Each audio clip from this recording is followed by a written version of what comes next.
ప్రభు అయిన యేసుక్రీస్తు నామములో మీ అందరికీ కూడా ఉదయకాలపు శుభములు తెలియచేస్తూ ఉన్నాను.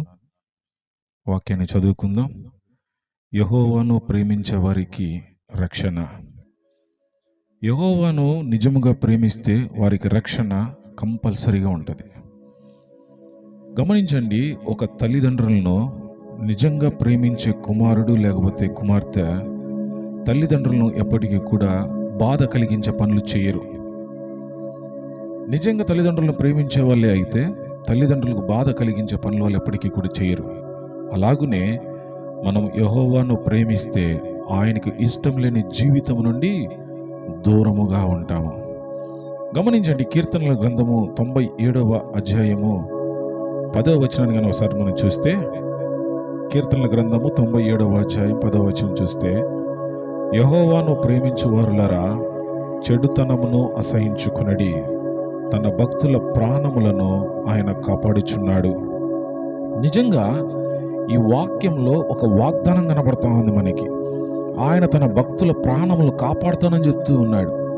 గమనించండి, దానియేలు గ్రంథము 6వ అధ్యాయం 22వ వచనంలో, దానియేలు సింహాల బోనులో పడినప్పటికీ కూడా దేవుడు దానియేలుని కాపాడినట్లుగా మన లేఖన గ్రంథాల నుంచి చూస్తూ ఉన్నాం.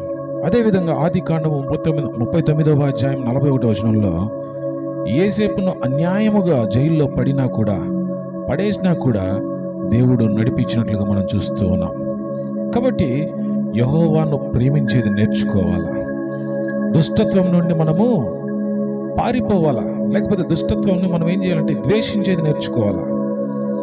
దేవుణ్ణి ప్రేమించడం అంటే ఏదో నోటితో హల్లెలూయా ఆమేన్ అని చెప్పేసి ప్రభువా నేను ప్రేమిస్తూ ఉన్నాను అని చెప్పడం కాదు. కానీ నిజముగా యెహోవాను ప్రేమించేవారు దుష్టత్వమును, పాపమును ద్వేషించేవారుగా ఉంటారు.